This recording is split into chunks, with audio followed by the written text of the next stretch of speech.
Hello, and welcome back to Whodunit Wonders, the podcast that dives deep into the intricate world of crime literature. I'm your host, Bella Morgan, and if the enigmatic allure of detective stories and the dark undercurrents of noir fiction are what excite you, then you're in for a treat today. Now, listeners, every once in a while, a fresh voice emerges on the crime literature scene that just demands our attention. Today's episode introduces a captivating new entrant in the world of crime fiction, Bernhard T. Raven, a man who, after a lifetime dedicated to academia, is drawing us into a world where the shadows of the past blend seamlessly with the rhythm of a classic série noire tale. And to make things even more intriguing, he sets his narrative against the rich backdrop of medieval France. But what makes Bertrand's work so distinctive? Is it his unique blend of old-world charm with cutting-edge storytelling techniques? Or is it his deep dive into the human psyche? We'll explore all this and more, so grab your headphones, get comfy, and let's uncover the mystery that is Bernhard T. Raven. Bernhard, you've enjoyed a successful career in education before stepping into the world of creative writing. How have your experiences in academia influenced your approach to storytelling? Well, my career in academia has been absolutely instrumental in shaping my approach to storytelling. You see, academia taught me the art of rigorous research, deep analysis, and meticulous attention to detail, all of which are key in crafting a compelling and authentic narrative. It has instilled in me a respect for the integrity of facts, the importance of context, and the power of knowledge. I spent my professional life delving into the intricacies of various subjects, always seeking to understand the why behind the what. This, I believe, lends a depth to my characters and plot lines, as I strive to not only tell a story but to explore the underlying motivations, societal conditions, and psychological complexities that drive the actions within that story. Furthermore, education, by its very nature, is a story, a narrative of human progress and knowledge. It's about the process of discovery, the thrill of learning something new, the struggle and the triumph. It's about pushing boundaries, challenging norms, and broadening horizons. I've brought that same passion for discovery and that quest for understanding to my writing.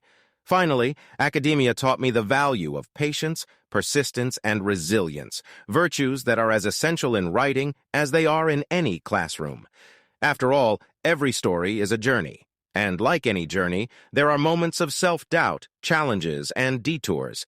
But it's the process, the journey itself, that ultimately shapes the final destination, the story that ends up on the page.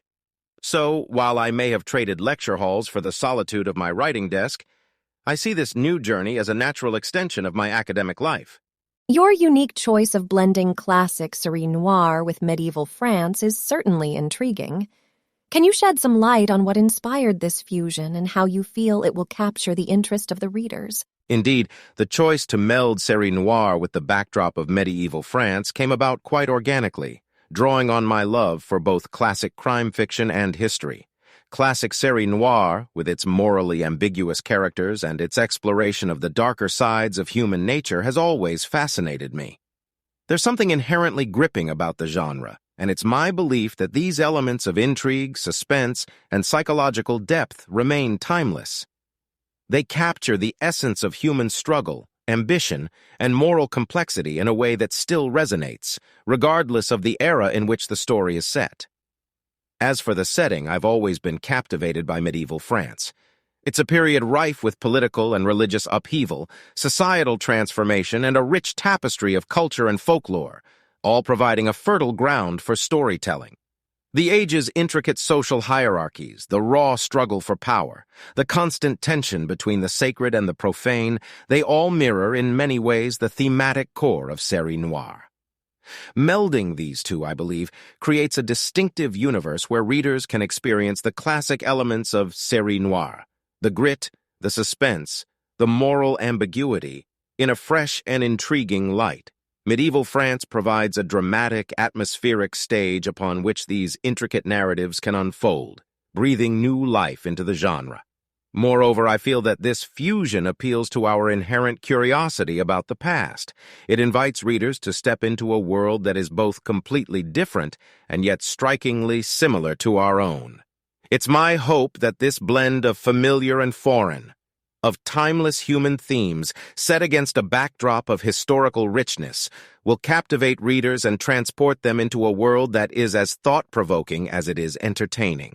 As a professional at the intersection of traditional storytelling and cutting-edge AI technology, how do you think AI tools like ChatGPT are transforming the landscape of novel writing? And what was your biggest revelation in this journey? AI tools like ChatGPT are certainly reshaping the process and possibilities of novel writing in fascinating ways. They are tools that can augment our creativity, stimulate fresh ideas, and facilitate more effective writing practices. For me, the utilization of AI in writing has multiple facets. It can act as a brainstorming partner, generating ideas and perspectives that I might not have considered. This can be particularly valuable when dealing with writer's block or when I need to step outside of my usual thought patterns. AI tools also have a practical dimension in streamlining the writing process. They can offer assistance with editing, grammar, and even style suggestions, freeing up my mental bandwidth to focus more on the creative aspect of storytelling. But perhaps the most exciting part is the potential of AI to expand the boundaries of what is possible in storytelling. For example, experimenting with nonlinear narratives, intricate plot webs, or even interactive fiction. The prospect of AI-assisted collaborative storytelling is also incredibly exciting. My biggest revelation in this journey has been understanding that AI is a tool and not a replacement for the human element in writing. Despite its computational power, AI doesn't possess human experiences, emotions, and the innate understanding of complex human interactions that form the essence of storytelling.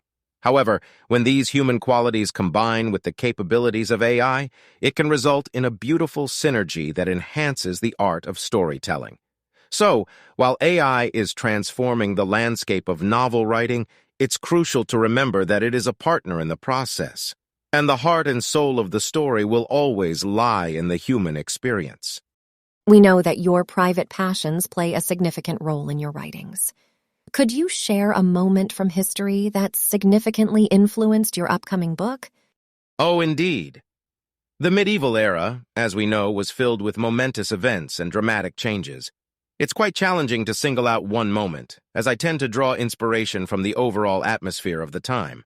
But if I were to pinpoint an influential moment, I would have to mention the Albigensian Crusade of the early 13th century. This was a period marked by a brutal conflict in the region now known as Occitania, instigated by the Catholic Church against the Cathars, a Christian dualist movement deemed heretical.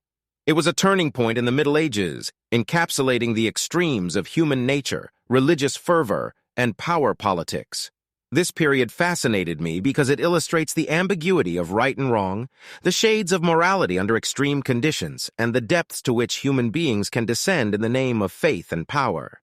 My upcoming book isn't a historical account of the Albigensian Crusade, but this event's spirit forms a crucial part of the backdrop.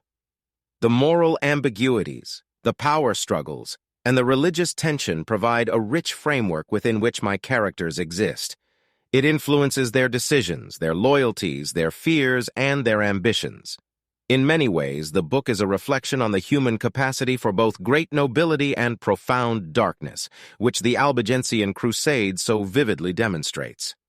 The resulting narrative, I believe, is a thought-provoking exploration of the human condition, cloaked in the captivating guise of a série noire tale set in medieval France.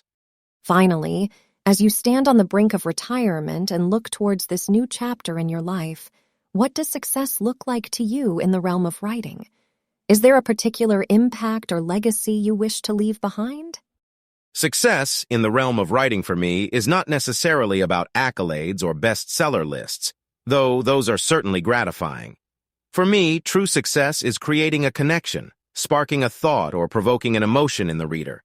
If my stories can resonate with readers, if they can transport someone to a different time or place, or cause them to reflect on the intricacies of human nature, then I would consider my efforts successful. In my writing, I aim to weave together narratives that, while set in a different era, reflect on the timeless human condition. And in doing so, I hope to create stories that not only entertain, but also engage the reader in a deeper exploration of themes such as morality, power, and the complexities of human nature. As for the legacy I wish to leave behind, it's simple. I hope to inspire curiosity, empathy, and a greater understanding of our shared human experience. If my stories prompt readers to look at the world from a different perspective, to question, to ponder, or to feel a connection with characters from a completely different time and place, then I believe I've left a meaningful legacy. I aim to show through my stories that regardless of the era, culture, or circumstances, we share more similarities than differences as humans. And it's in understanding and appreciating these similarities that we can truly connect with one another. And of course, if I've managed to inspire a love for history and classic série noire along the way, then all the better. Thank you very much for the interview. It was a pleasure having you here with us. You're most welcome. It was my pleasure to share a bit about my journey and aspirations. Thank you for providing this opportunity to connect with readers and fellow lovers of storytelling. I look forward to sharing more of my work with everyone soon.